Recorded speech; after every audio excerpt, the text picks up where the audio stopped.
أعوذ بالله من الشيطان الرجيم بسم الله الرحمن الرحيم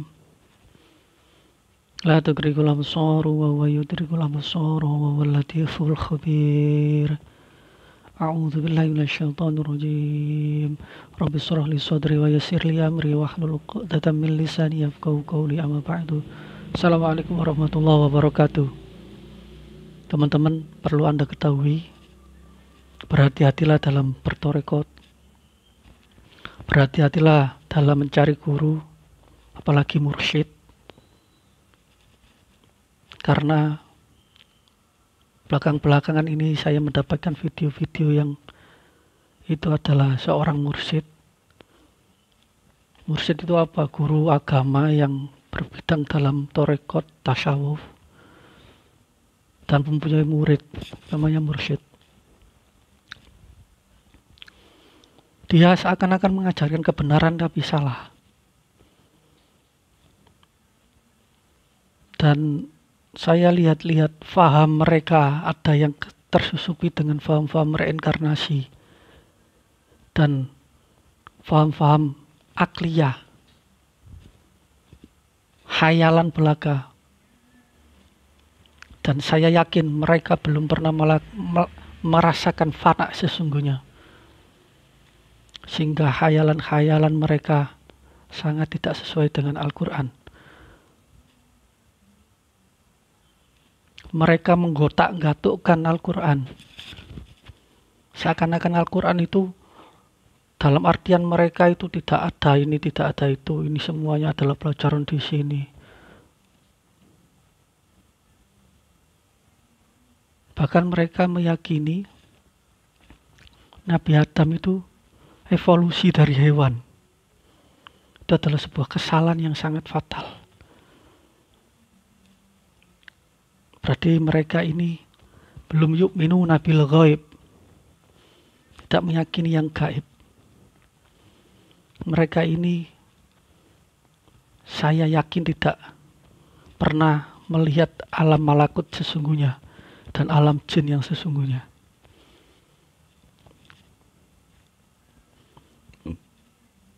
Dan saya yakin mereka juga tidak yakin dengan adanya Nabi Khidir. Karena kelompok ini mengatasnamakan tasawuf, tapi mereka menggunakan logikanya. Makanya yang dulu-dulu saya pernah mengatakan, kalau beragama itu jangan terlalu gaib, nanti halu. Jangan terlalu logik, nanti Khawarij, Mu'tazilah, dan lain-lain. Usahakan beragama itu di tengah. Kita mencari kebenaran itu harus objektif. Benar gak ini? Benar gak kata Nabi Muhammad ada malaikat? Benar gak besok nanti ada hari akhirat? Ini adalah iman. Dan ciri wali setan adalah mereka yang dibisiki oleh setan dan tidak sadar. Apa itu pelajaran-pelajaran setan? Contoh, ketika orang-orang yang dalam perjalanan suluk itu mendengarkan bisikan-bisikan yang tidak semestinya mereka terima dan mereka artikan sendiri. Dan ciri-ciri bisikan setan adalah bisikan itu berseberangan dengan syariat. Contoh, kita dalam suluk, terus kita sudah meyakini fana, ya kan? Oh, saya ini fana, ini sudah ini. Saya dimakan fana. Ah, ada suara ini. Saya boleh tidak melakukan sholat ini. Nah, ini adalah ciri-ciri bisikan setan. Oh, ada bisikan lagi ini. Oh, ayat ini artinya seperti ini. Oh, tidak ada kiamat. Oh, ternyata manusia itu reinkarnasi dari hewan, dari tumbuhan. Ini adalah salah besar. Salah besar. Malaikat itu tidak ada. Langit-langit itu tidak ada. Surga ya di dunia ini, neraka ya di dunia ini. Ini adalah faham-faham yang telah melenceng sangat jauh dengan ajaran Nabi Muhammad. Apakah Anda tidak berpikir dan melogikkan Al-Quran itu sesuai dengan kenyataan? Anda melogikan Al-Quran itu seakan-akan Al-Quran itu menceritakan di dunia ini saja. Terus apa yang Anda pikirkan ketika Al-Quran itu menceritakan Nabi Khidir? Apakah itu hanya khayalan juga? Apakah itu Anda nanti contohkan apa di dunia ini? Tidak ada gitu, Nabi Khidir. Malaikat, Anda tidak percaya. Tanya malaikat. Anda tidak percaya Allah mengatur bintang-bintang bulan-bulan dalam rotasinya. Anda tidak percaya Al-Quran mengatakan bahwa sebagian bumi itu tidak ada malam dan siang beberapa bulan. Apakah Anda itu logikan bagaimana? Coba. Contoh-contoh faham yang dilarang oleh Sunan Kalijogo atau Wali Songo adalah aliran atau faham-faham yang tidak meyakini adanya hari akhirat, tidak mengimani yang gaib.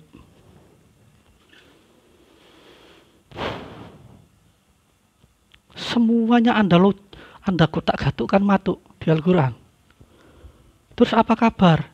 Di Al-Quran ada yang mengatakan, di Al-Quran firman Allah, di dalam laut ada api. Terus Anda logikan bagaimana? Kenyataannya ada api beneran di dalam laut.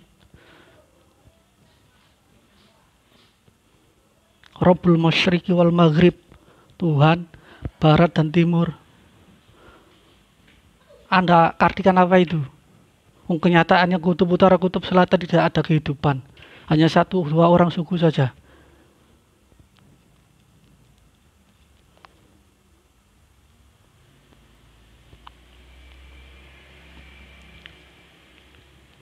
Ketika adanya ayat kursi, ketika Nabi Muhammad turun mendapatkan wahyu, ketika itu langit sudah ditutup, jin tidak bisa mengakses secara bebas ke atas, dan itu diceritakan di dalam Al-Quran.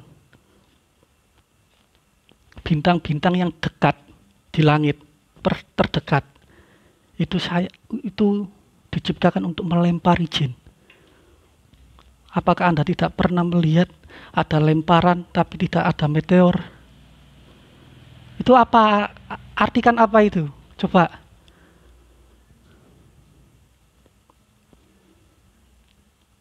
Tidak semuanya itu harus dihakikatkan. Diartikan secara bebas menurut pikiran Anda. Berarti Anda tidak tahu sejarah awal kehidupan di dunia ini ya. Anda mengartikan ada Homo sapien, manusia purba, astagfirullahaladzim. Ini cerita singkat. Kenapa sebelum Nabi Adam diturunkan, malaikat sudah ditanya oleh Allah, apakah kamu sanggup masuk neraka atau neraka ini? Tapi kalau kamu sanggup, saya kasih nafsu, saya turunkan di bumi. Di bumi sudah saya ciptakan hewan dan tumbuh-tumbuhan di sana. Tidak ya Allah, saya tidak berani. Terus apa? Allah menciptakan Banul Jan. Makanya ngaji yang jauh. Jangan teori evolusi dibuat. Manusia berevolusi dari monyet, dari hewan. Apa itu? Ilmu apa itu? Jadi sebelum Nabi Adam di bumi ini ada Banul Jan, bangsa jin. Ketika itu dari generasi 1 sampai ke 2, 2000 tahun telah berlalu. Jin itu juga bisa mati, teman-teman. Nah, keturunan-keturunan ini yang tidak dari awal, seperti ya Nabi Adam, terus generasi yang ketiga Nabi Syes atau Nabi Nuh. Nah, itu mengalami perubahan seperti kita, tidak tahu Tuhannya. Terus mereka ada yang melakukan perzinahan. Banul Jan itu masih nyata, tidak disekat alam seperti sekarang ini. Ketika ada asbabun nuzul ayat Al-Quran, ayat kursi itu, dulu jin itu bisa lalu lalang seperti manusia, di bumi ini. Nah, ketika ada pertumpahan darah, bahkan jin itu ada yang mengawini hewan juga. Makanya yang ditemukan ilmuwan itu bukan Homo sapien manusia purba, itu bukan. Itu adalah perkawinan antara jin dan hewan. Itulah laknatnya bangsa jin. Sampai Allah mengutus malaikat untuk membinasakan bangsa jin ini. Yang bertauhid masih diamankan oleh para malaikat, yang sudah melanggar di bumi hanguskan. Terus ada beberapa keluarga yang masuk ke dalam lubang got atau masuk ke lubang kotoran. Karena mereka tahu malaikat tidak akan berani masuk ke tempat kotoran itu. Dan ini adalah cikal bakal Azazil. Ini adalah keluarga Azazil.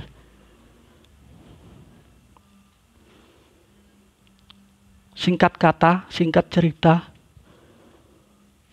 malaikat sudah membunganguskan jin-jin yang tidak bertauhid ini. Terus ke atas lagi, disuruh Allah kembali lagi.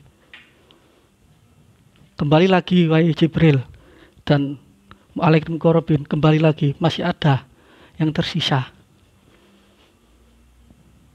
Ketika itu Jibril, Mikail, Israfil, Jibril turun ke bumi mencari sisa-sisa jin yang kufarot.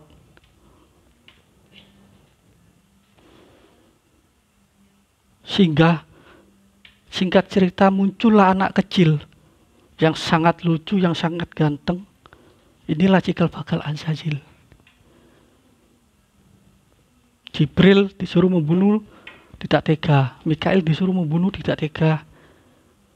Israfil disuruh membunuh, tidak tega. Bahkan malaikat Ijrail yang disuruh untuk menyabut nyawa pun tidak tega untuk membunuh ini. Akhirnya dibawa ke atas dan Allah mengizini.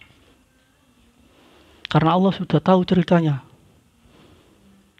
Azazil ini cikal bakal musuhnya Adam alaihissalam dan Bani Adam. Makanya ngaji itu yang jauh. Biar gak dilogikan saja. Kalau Anda belum tahu yang gaib, jangan katakan itu secara logika saja. Jangan imajinasikan ayat-ayat Al-Quran itu secara bebas, secara pikiran. Kalau Anda tidak percaya dengan hari akhirat, beriman dengan hari akhirat, cukup Anda buat pedoman sendiri. Jangan menyampaikan di halayak umum. Nanti orang-orang akan tersesat dengan ajaran Anda. Terus setan, Khonnas, yang ada di dalam darah itu bagaimana ceritanya? Ketika Adam sudah turun ke bumi, terus berjumpa dengan Siti Hawa. Di situ Nabi Adam mencari makanan, istrinya sendirian. Didatangi iblis. Iblis sudah mempunyai anak dengan bangsa jin kufarot di bumi. Makanya jin itu ada yang muslim, ada yang kufarot. Jin yang masih mengikuti nenek moyangnya, Abul Jan, nenek moyang asli, masih Islam. Tapi yang kufarot juga ada.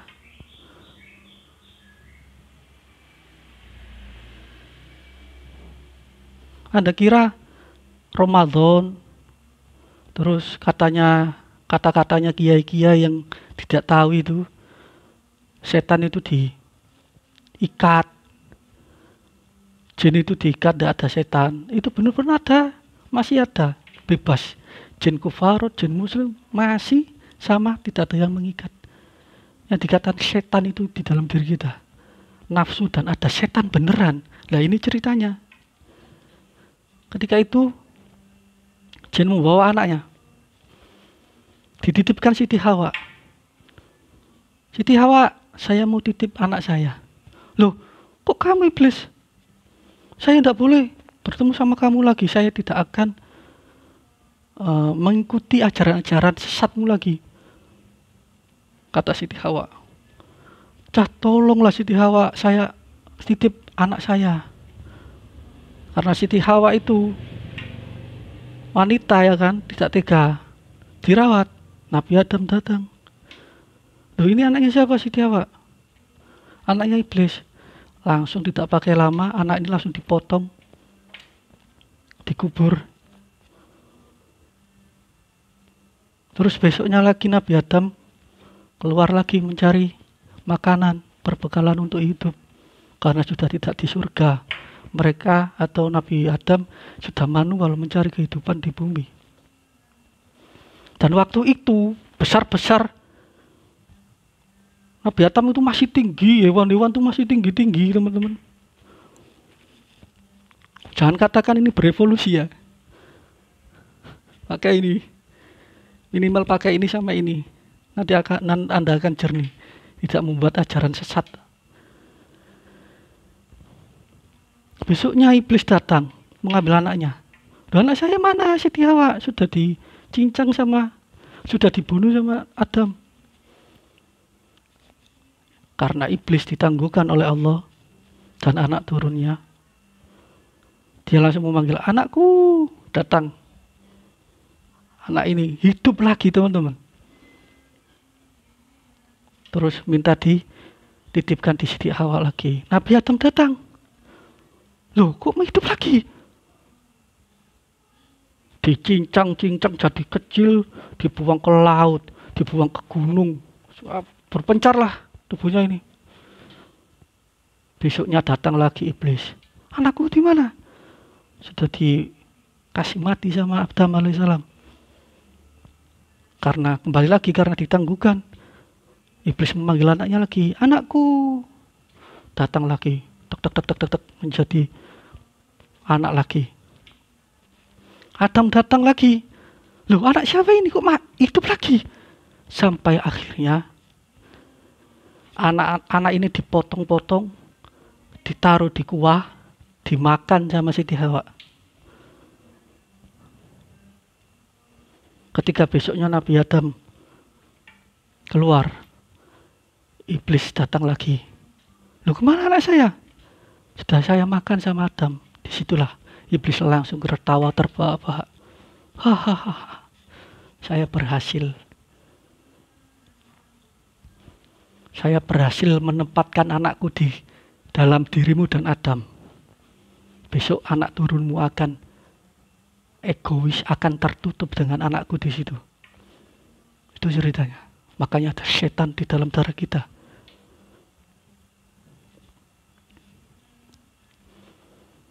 Kalau Anda tidak tahu sejarahnya bumi, jangan Anda gotak-gatukkan dengan teori evolusi lah, teori apalah. Kalau Anda meyakini Allah itu oksigen udara ini ya, terus di luar angkasa itu apa? Berarti Allah hanya di bumi ini berarti. Pakai. Makanya beragama itu ya beriman dengan hal gaib. Makanya belajar ilmu hikmah lah sedikit-sedikit kalau jadi mursyid. Biar tahu alam jin bagaimana. Biar tidak berkhayal saja. Terus ada apa artikan wa ma khalaqtul jinna wal insa itu apa?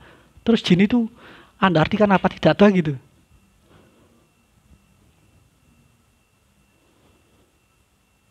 Hah? Terus bulan, matahari, bintang di sana, banyak planet itu Anda artikan apa? Kalau Allah itu hanya ada di bumi.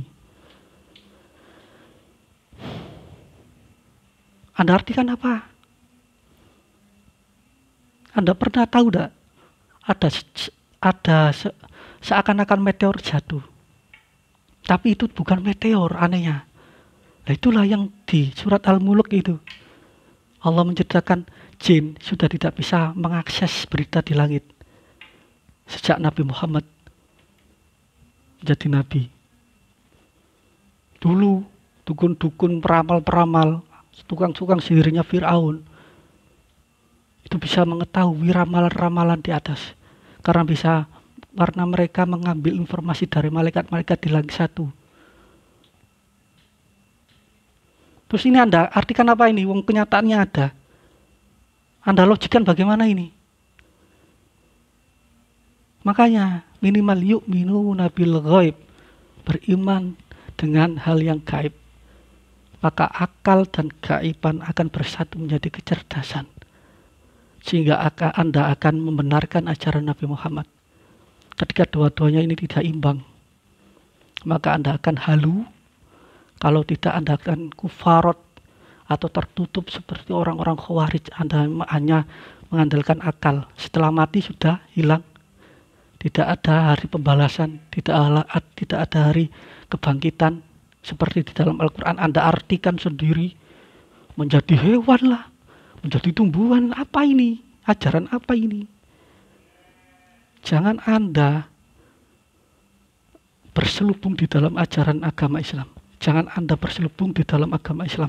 Kalau Anda punya paham seperti itu, Anda mengatasnamakan Al-Quran, Anda mengataskan Nabi Muhammad, Anda mengatasnamakan wali-wali untuk menguatkan pendapat Anda.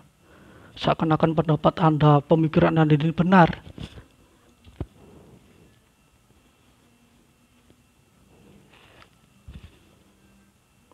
Kalau nas, ambil pelajarannya, ditadaburi.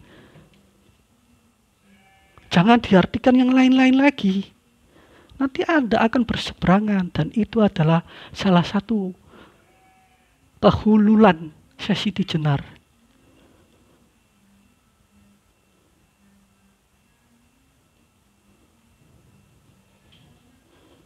Jangan Anda logikkan semua yang ada di Al-Quran itu.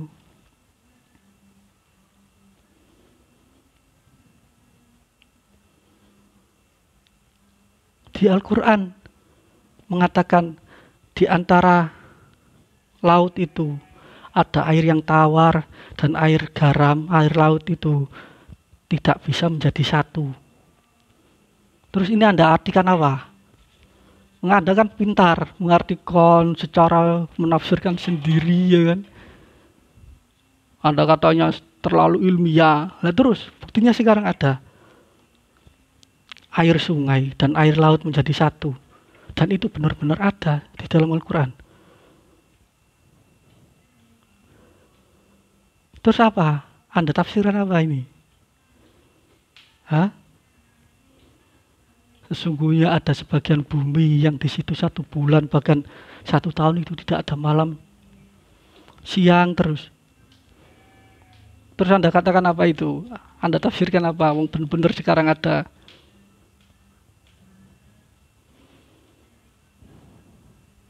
Mikir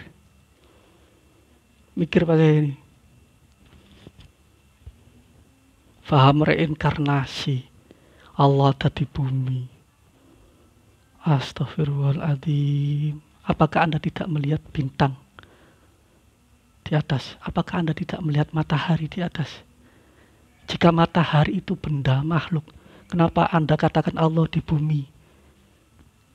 Berarti ada yang lebih tinggi dari Allah yang ada di bumi. Karena Anda meyakini Allah itu seperti oksigen.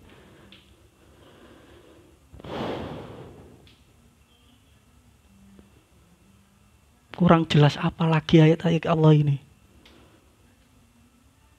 Maka yang pantas untuk kalian adalah mati.